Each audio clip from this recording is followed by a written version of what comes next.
হুমায়ুন কবিরের নামের 1.5 কোটি টাকার চেক বাউন্স হওয়ায় ঘটনাকে কেন্দ্র করে দানা বেঁধেছে বিতর্ক।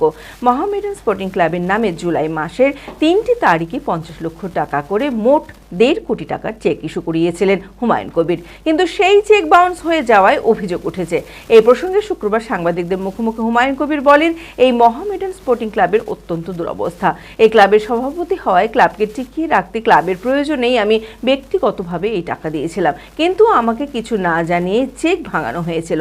সেই চেক বাউন্স হওয়ায় চক্রান্ত করে আমাকে বিরুদ্ধে অপপ্রচার চালানো হচ্ছে। ক্লাবের সম্পাদক এবং এক কর্মী এই কাজে জড়িত আছে। খুব শীঘ্রই ক্লাবের মিটিং ডেকে নতুন করে পূর্ণাঙ্গ কমিটি গঠন করা হবে।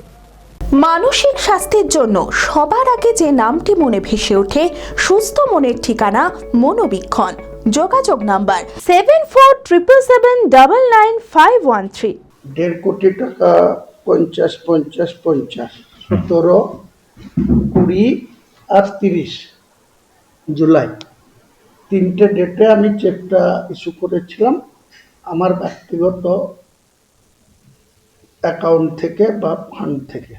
এটা প্রয়োজন হয়ে পড়েছিল এই কারণে যে ক্লাব আজকে ডুরান্ড কাপ খেলছে, আজকে আই লিগ খেলছে, কিন্তু গত 3 মাস আগে ভোটের যেদিন রেজাল্ট হয়, তারপরে এই ক্লাবের যেনারা পূর্বে দায়িত্ব ছিলেন, president, general secretary, all body, সেই বডি স্বেচ্ছায় আমার কাছে একবার না একাধিকবার প্রস্তাব দেয় যে বর্তমান ক্লাবটার এই অবস্থা, তো ক্লাবটাকে আপনাকে একটু দায়িত্ব নিয়ে, যাতে প্লেয়ারদের পেমেন্ট ডিউ আছে বা ফুটবল ফেডারেশনের তরফ থেকে একটা অবস্ট্রাকশন হয়ে আছে বা রাজ্য সরকারের যে নিয়ম আছে ক্রীড়া দপ্তরের, সেই নিয়ম অনুযায়ী বেশ কিছু জিএসটি, ট্যাক্স এসব ডিউ আছে। তো সেই সব নিয়ে বিশদে আলোচনা হয় এবং আলোচনা হয়ে আমরা বসে আলোচনার মাধ্যমে পূর্বতম বডির যিনি প্রেসিডেন্ট ছিলেন আমিরুদ্দিন ববি, ওনার সঙ্গে খুব সুন্দর আলোচনা করে একদম পূর্ণাঙ্গ কমিটি রেজুলিউশন করে উনি স্বেচ্ছায় রিজাইন করে এবং আমাকে নবনির্বাচিত প্রেসিডেন্ট হিসেবে নিয়োগ করে।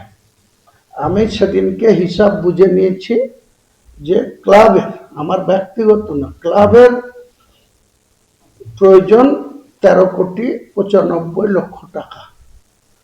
ক্লাবের যেমন এই টাকা প্রয়োজন, তেমনি ক্লাবের অর্থ আসার প্রচুর সোর্স আছে। এর আগে মমতা ব্যানার্জির হস্তক্ষেপে, ফিয়াদ হাকিমদের হস্তক্ষেপে, আমিরুদ্দিন ববিদের তত্ত্বাবধানে এই ক্লাব অনেক টাকা পয়সা, অনেক ডোনার, অনেক কিছু পেয়েছে, কিন্তু কেন তারা সেটাকে সঠিক পদ্ধতিতে বা সেইভাবে ক্লাবকে এতটা বাজে অবস্থায় ফেলে রেখেছে, সে দায়ী আমার না।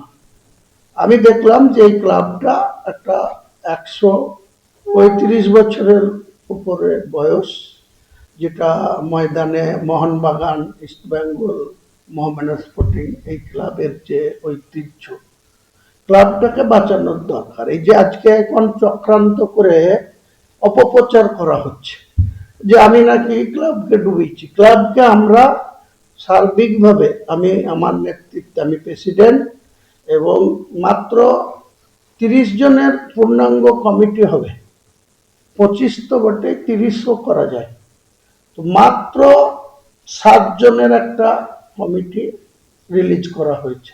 আমি প্রেসিডেন্ট, ওয়াসিম আকরাম ক্লাব সচিব মানে জেনারেল সেক্রেটারি, আর পোস্ট সেক্রেটারি হচ্ছে বিল্লাল, এর সঙ্গে আরো আছে মোট 7 জনের। এই যে চক্রান্তটা করা হচ্ছে, এই চক্রান্তর মূল কারা হোতা কে কে আছে আমি সব জানি। আমি আমার রেসপন্সিবিলিটি নিয়ে চেক দিয়েছি মোহামেডান স্পোর্টিং ক্লাবের পক্ষে। ব্যক্তিগত হুমায়ুন কবির SBI লোকনাথপুর ব্যাংকের চেক দিয়েছে, তার একটাই কারণ, যে আমাদের যে সময়টা যে টাকার দরকার সেই টাকা আমাদের হাতে ছিল না, কাজে আমাদের ফুটবল ফেডারেশনের কাছে বা প্লেয়ারদের কাছে বা অন্যান্য যে দায়বদ্ধতা ছিল সেই দায়বদ্ধতাকে উঠাতে গেলে ওই টাইমে একটা 3,80,00,000 মতো একটা প্রয়োজন ছিল, ইমিডিয়েটলি ওই টাকাটা হলে। এবার সেই রেস্টুরেন্টে আমি তো কাউকে ঠকানোর প্রশ্ন নয়, কারণ আমি চেক ইস্যু করেছি কোথায়, ব্যক্তিগত হুমায়ুন কবির মোহামেডান স্পোর্টিং ক্লাবের পক্ষে চেক ইস্যু করেছি। সেই চেক আমাদের ওখানে যারা কর্মচারী এবং মেন কালপিট হচ্ছে বিল্লাল। চরক স্কয়ার হসপিটাল সুস্থতার একমাত্র ভরসা। জেলায় প্রথম একই ছাদের তলায় সমস্ত অত্যাধুনিক উন্নত মানের চিকিৎসা পরিষেবা, উন্নত মানের IPD, ICU, CCU, NICU, PICU, dialysis, 7টি modular OT, orthopaedic, paediatric, urology, gynaecology, 24 ঘন্টা অভিজ্ঞ চিকিৎসক। এছাড়াও জেলায় প্রথম ক্যাথল্যাব, সিমেন্স, আর্টিসান, এক্স মেশিনের পরিষেবা থাকছে চরক স্কয়ার হসপিটালে। 24 ঘন্টা private blood bank, MRI, CT scan, digital X-ray, cath ল্যাবের পরিষেবা। ওপিডিতে বসছেন বিশিষ্ট চিকিৎসকেরা। রয়েছে স্বাস্থ্যসাথী কার্ডে চিকিৎসার সুব্যবস্থা। চরক স্কয়ার হসপিটাল, 79 পঞ্চানন তলা, চালতিয়া, বহরমপুর, মুর্শিদাবাদ।